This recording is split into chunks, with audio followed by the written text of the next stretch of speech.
Under the Income Tax Act 1961, how do we treat the capital gain on the sale of urban agricultural land?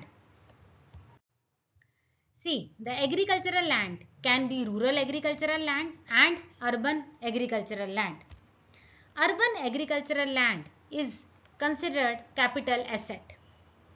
Therefore, when you sell this urban agricultural land, it is not tax free. It attracts tax.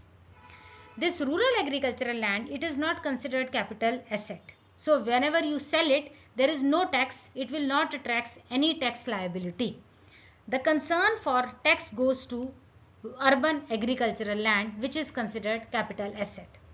So rural agricultural land is totally exempted because it is not considered capital asset.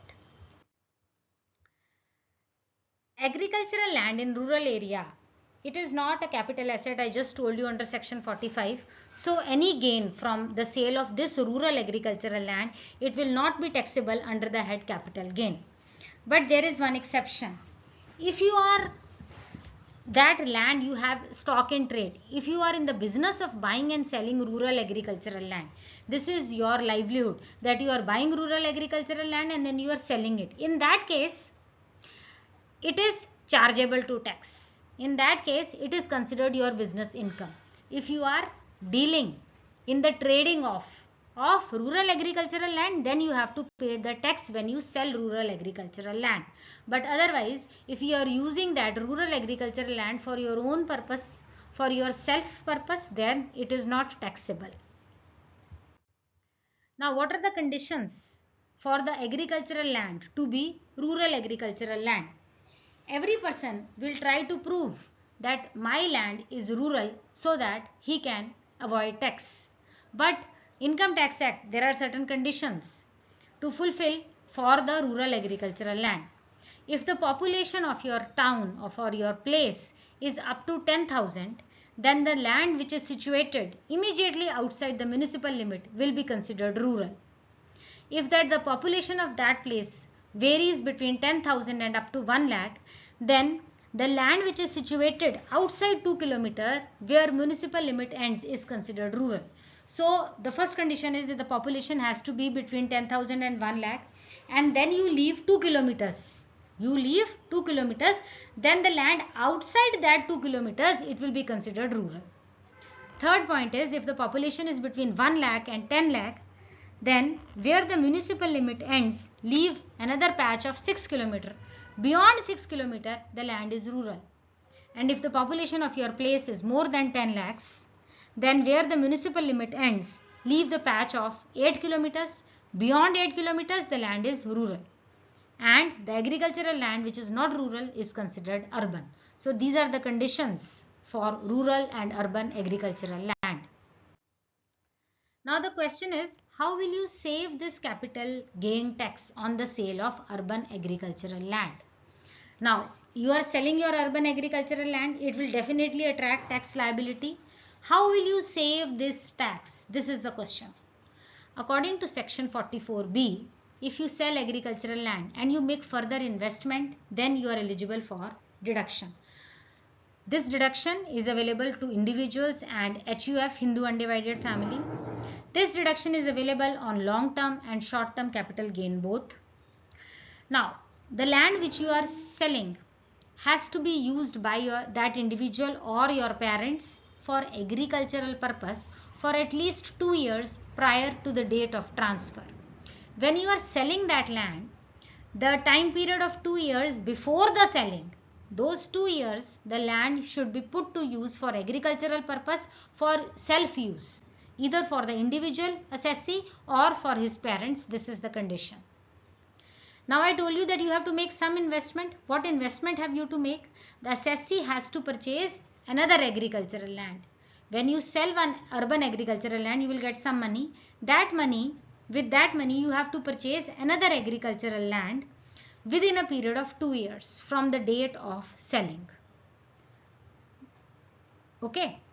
Here 2 years was prior to the date of selling. You have to put to use that urban agricultural land for agricultural purpose for self-use.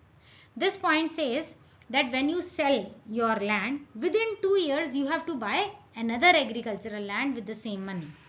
The new agricultural land which you are buying, it can be rural, it can be urban, no matter, both will be allowed for deduction under section 54B. You are buying rural agricultural land, very good, you will get deduction. You are buying urban agricultural land, very good, you will get deduction. So when you are selling, obviously the land has to be urban. When you are buying, you can acquire urban or rural, any land, doesn't matter. Next, capital gain deposit account. When you sell the land, okay, when you sell the land, you get some money and the income tax return date is right there, and till you have not purchased the new agricultural land, you have to buy it within 2 years, okay. But if you have not purchased it and the income tax return date is here, what you have to do is you have to deposit that amount in the capital gain deposit account scheme within 2 years. For 2 years you can keep it there in that account scheme, and for the next 2 years you can find a new land for yourself. Within 2 years, if no new land is purchased, then that amount will be taxable after 2 years. So 2 years deduction period is given to you. Within 2 years, please buy another land. If you are not able to buy that land, then the amount will be taxable. Assessee has to invest capital gain amount into capital gain deposit account scheme before filing of income tax return and use it for investment in new agricultural land. Clear? The amount you are getting, you have to invest in new agricultural land.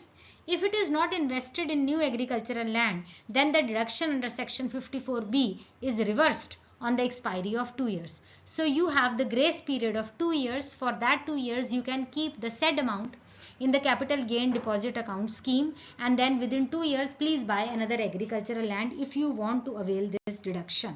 And if you are not able to buy another land within 2 years, then the deduction is reversed. Now, what will be the amount of deduction under section 54B? The exemption or the deduction will be lower of the following. Amount of capital gain accrued on the transfer of urban agricultural land. What is the gain you are gaining? Either that or amount invested in acquiring new agricultural land. How much amount have you invested? So either of the two, whichever is less, either the capital amount of capital gain or amount invested, either of the two, this will be your exemption. The amount which is over and above this exemption, it will be definitely taxable. Next question is reversal of section 54B. The deduction which is allowed to you under section 54B, it will be reversed if the new agricultural property is sold within 3 years of its purchase. Supposingly you purchased another land, very good, within 2 years of that you have purchased it, okay, very good, you will get the deduction. But if you are selling this new agricultural property within 3 years of its purchase, then section 54B will be reversed. So you have to keep the land with you for 3 years.